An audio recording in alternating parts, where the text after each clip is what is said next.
FCC rule blocks SpaceX Starlink's DTC emergency access. What is that all about? Let's get into it.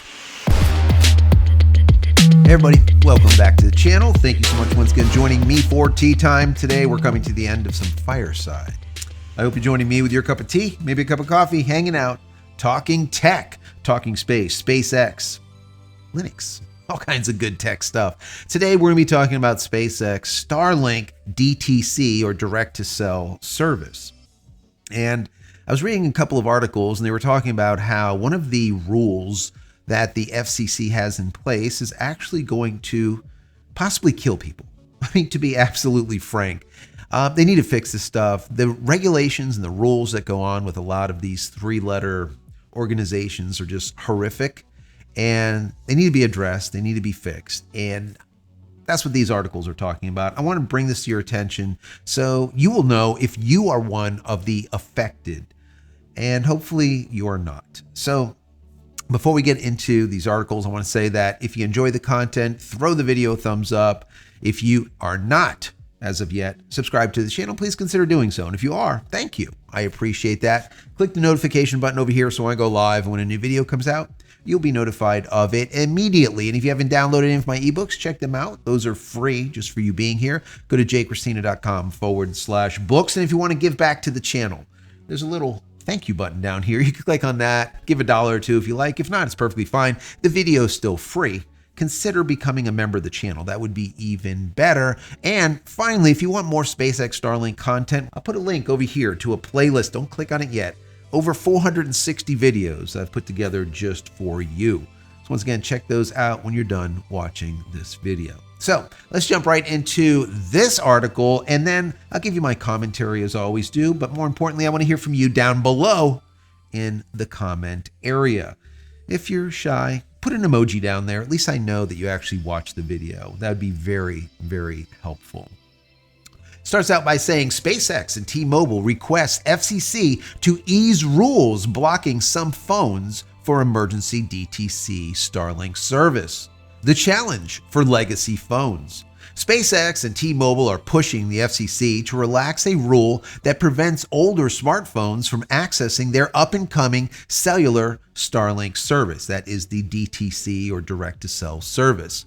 T-Mobile plans to launch this service in July, initially supporting 50 phone models, including the iPhone 14 and newer, as well as several Samsung Galaxy models. However, a quote, paper requirement in the FCC's rules could block legacy phones, even those that are technically capable of supporting satellite connectivity.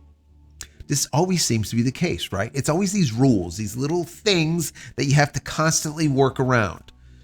The bureaucratic mess with these three-letter agencies. Horrific. The FCC's Part 25 certification requirement. According to the FCC's Supplemental Coverage from Space or SCS rules, phone manufacturers must apply for a Part 25 certification. Part 25. You know that certification. For their devices to officially support satellite services. While some manufacturers have secured this certification, others have not, which could prevent these phones from accessing the cellular Starlink service, that emergency service or DTC service. T-Mobile and SpaceX argues that this requirement is a barrier, especially in emergency situations when Starlink satellite connectivity could be life-saving. Yeah, kinda. The risk of emergency situations. The companies expressed concerns in a letter to the FCC explaining that consumers who own certified phones may still be blocked from SpaceX Starlink if the manufacturer hasn't completed the certification process. Quote, consumers have no ability to cause manufacturers to update their equipment authorizations, which could have severe consequences when they need SCS connectivity the most. A potential life-saving service at risk.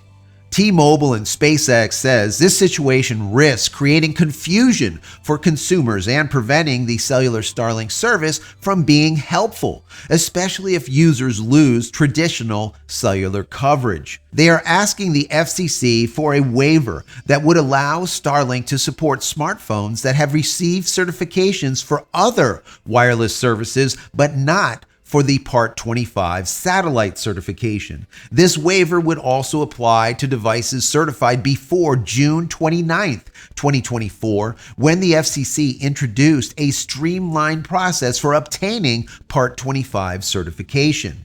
Exclusion for certain phone models. While the letter doesn't list specific unsupported models, the current cellular Starlink service only supports Pixel 9 devices and excludes older Google models. Several manufacturers like OnePlus, TCL, and others are also not included on the T-Mobile list of supported devices. FCC's previous rejection. A year ago, the FCC rejected a similar request from SpaceX, arguing that the Part 25 certification was necessary to create a public database of devices supporting satellite connectivity. The FCC also cited potential benefits in the case of harmful interference or enforcement actions. Harmful interference or enforcement actions. What the hell? So, guys, it's back to, once again, the bureaucratic bullshit. That's just always how it's been, and it will continue to be that way, even though we see Elon Musk has a pretty good stance, let's say, with the FCC currently, being the head of Doge and all the rest of the stuff going on with the administration. But here you see it still doesn't make a difference. SpaceX and T-Mobile request this, basically a waiver to this Part 25 BS, and they're probably going to say no once again. And why is that? To create a public database of phones that should work. And of course, harmful interference and enforcement actions have to be worked in there. I mean, just stop already. Just stop. Okay? If you are in a situation somewhere, all right, and you need emergency service, and SpaceX Starlink has a way to get that service via DTC satellite overhead at 550 kilometers. And the FCC says, no, sorry, you can't use it, even though this could save your life because of some Part 25 nonsense. I mean, I think something should have to be done about that. I mean, you can't allow that. If you have a phone that's in your hand that will actually work, it should work. Rule 25 should not make a difference. If the phone is compatible, it should just simply work.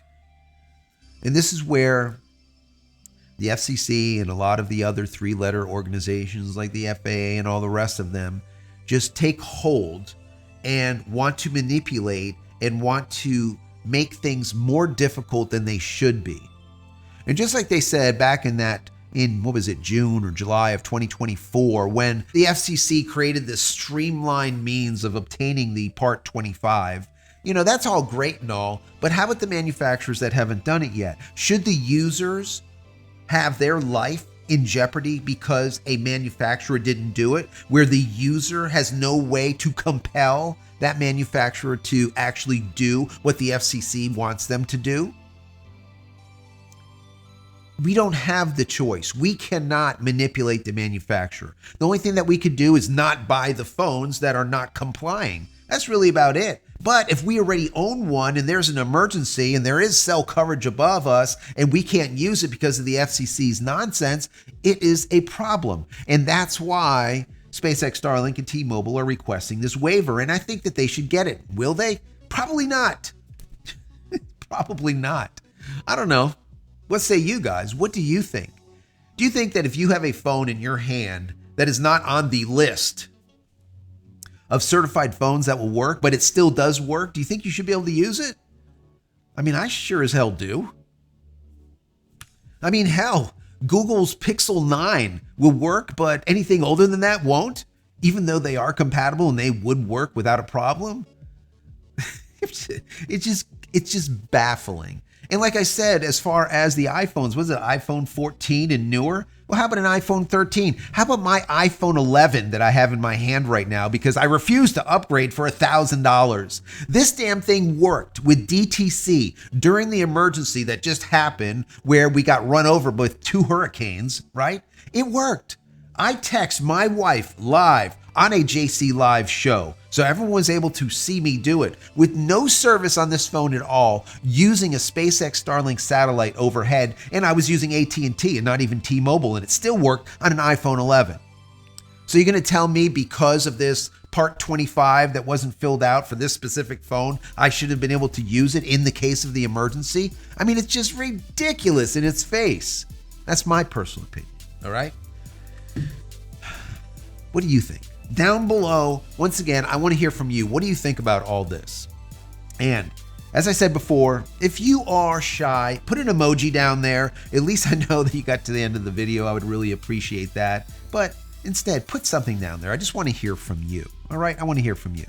Finally, head over to my website, JCristina.com, where you can find all my merch and my tees and my shirts and my books. If there's something there that you like, pick it up. Help support me and my family. Many blessings to you and your family. Stay safe, stay healthy, stay secure.